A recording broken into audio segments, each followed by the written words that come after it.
നമസ്കാരം കൂട്ടുകാരെ, രാജേഷ് കുമാറാണ്. കൂട്ടുകാരെ, ഈ വീഡിയോ എന്ന് വെച്ചാൽ വളരെ വിഷമത്തോടെയാണ് ഞാൻ ഈ വീഡിയോ പോസ്റ്റ് ചെയ്യുന്നത് കേട്ടോ. ഇന്നലെ മൊത്തം ഇൻസ്റ്റയിലും ഫേസ്ബുക്കിലും യൂട്യൂബിലൊക്കെ ഒരു ബസ്സിൽ ഒരു ലേഡി തൻ്റെ ശരീരത്തിൽ ടച്ച് ചെയ്തെന്ന് പറഞ്ഞിട്ടൊക്കെ ഒരു വീഡിയോ ഒരു പോസ്റ്റ് ചെയ്തിരുന്നു. ആ പുള്ളിക്കാരൻ ആത്മഹത്യ എന്നൊക്കെയാണ് ഇപ്പം ഫുള്ള് ഇൻസ്റ്റയിൽ മൊത്തം പുള്ളിക്കാരൻ്റെ ഫോട്ടോയും കാര്യങ്ങളാണ് ഓടുന്നത്. എൻ്റെ പൊന്ന് സഹോദരിമാരെ, നിങ്ങൾക്ക് റീച്ച് ആവണമെങ്കിൽ എത്ര നല്ല നല്ല കാര്യങ്ങൾ, എല്ലാത്ത കണ്ടൻറ്റ് എല്ലാം ഇവിടെ നമുക്ക് ഉണ്ടല്ലോ. നിങ്ങൾ ഇങ്ങനത്തെ ഈ വൃത്തിയിട്ട പരിപാടിയും ചെയ്ത് റീച്ച് ഉണ്ടാക്കിയിട്ട് ഈ ശാപമൊക്കെ നിങ്ങൾ എവിടെ കൊണ്ടുവയ്ക്കും? ആ കുടുംബത്തിലെ ഒരു നാഥൻ, ഭാര്യയ്ക്ക് ഭർത്താവിനെ നഷ്ടപ്പെട്ടു, മക്കൾക്ക് അച്ഛനെ നഷ്ടപ്പെട്ടു, ആ ഫാമിലിയിലെ വരുമാന മാർഗം പുള്ളിക്കാരനാവും. അത് നിങ്ങൾക്ക് എന്താണെന്ന് അറിയില്ല. ഈ സോഷ്യൽ മീഡിയ വഴിയൊക്കെ ഒരു മനുഷ്യനെ ഇങ്ങനെയൊക്കെ അപകീർത്തിപ്പെടുത്തി ആത്മഹത്യ ചെയ്യുന്നത് പറയുമ്പോൾ എന്ത് കഷ്ടമാണെന്ന് നോക്കിയാണ്. ആ 32-33 വയസ്സുള്ള ഒരാളാണ്.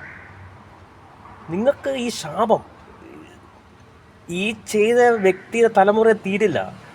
6-7 തലമുറ ഈ ശാപം പിന്തുടരും.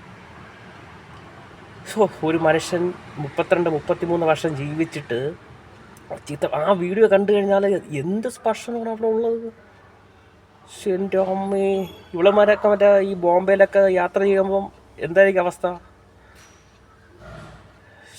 വളരെ ദുഃഖകരമായ ഒരു വാർത്തയാണ്. ആ കുട്ടികളൊക്കെ കാര്യം, ഈ വരുമാനത്തിലായിരിക്കും ആ കുടുംബം ജീവിച്ച് പോയിക്കൊണ്ടിരുന്നത്. നിങ്ങൾ ഈ കേരളം വിട്ട് ബോംബെ ആ പ്രദേശത്തൊക്കെ നിങ്ങൾ ട്രെയിനിലോ ബസ്സിലോ യാത്ര ചെയ്ത് നോക്കിയാണ്, ഒരു സൂചി കുത്ത സ്ഥലമില്ല, അത്രയും തിരക്കാണ്. ഈ ശരീരം തമ്മിൽ ചിലപ്പോൾ ടച്ചും മുട്ടും അങ്ങനെ പോവും. എന്തോന്ന് ലോകമെന്തോ അത് എങ്ങോട്ട് എത്തുമെന്നും എനിക്കൊരു പ്രതീക്ഷയില്ല. ഒരു കുടുംബത്തിൻ്റെ നാഥൻ പോയി. നിങ്ങൾക്ക് പകരക്കാരനാവാൻ പറ്റില്ല. നിങ്ങൾക്ക് അച്ഛനെ കൊടുക്കാം, അത് മോന് അല്ലെങ്കിൽ ഭർത്താവ് എല്ലാം നഷ്ടപ്പെട്ടില്ലേ? ആ കുടുംബത്തിൻ്റെ ഉള്ള ചീത്തപ്പേര് ഒരു രക്ഷയിൽ. ഇതൊന്നും പണം കൊടുത്തൊന്നും പറഞ്ഞോ ഒരു കാര്യമില്ല കൂട്ടുകാരെ. ആളിനാൾ തന്നെ വേണം, മനസ്സിലാവുണ്ടോ? അപ്പം നിങ്ങൾക്ക് റീച്ച് കിട്ടണമെങ്കിൽ നല്ല നല്ല കണ്ടൻറ്റ് അന്നേരം നിങ്ങൾക്ക് ചെയ്യാം. അല്ലെങ്കിൽ എത്രയോ നല്ല നല്ല പ്രവൃത്തികൾക്ക് നിങ്ങൾക്ക് ചെയ്യാം.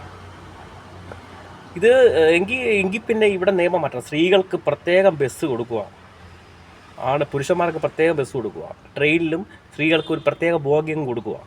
അപ്പോൾ ഇങ്ങനത്തെ കുറേ പ്രശ്നങ്ങളൊക്കെ ഒഴിവാവില്ലേ? എന്ത് ലോകമെന്തോ. സത്യം പറഞ്ഞാൽ വളരെ വിഷമത്തോടെ ഞാൻ ഈ വീഡിയോ ചെയ്യുന്നത്. റീച്ച് കൂടാൻ വേണ്ടി ഒരു കുടുംബത്തിൻ്റെ നാഥൻ ആത്മഹത്യ എന്ന് വെച്ചാൽ അവൻ എന്തുമാത്രം മാനസിക, അവൻ തെറ്റ് ചെയ്തിട്ടുണ്ടെങ്കിൽ അപ്പം ആത്മഹത്യ ചെയ്യില്ല. അവൻ അറിയാത്ത കാര്യമാണ്. കഷ്ടം തന്നെ. ഓക്കെ കൂട്ടരെ, ബൈ.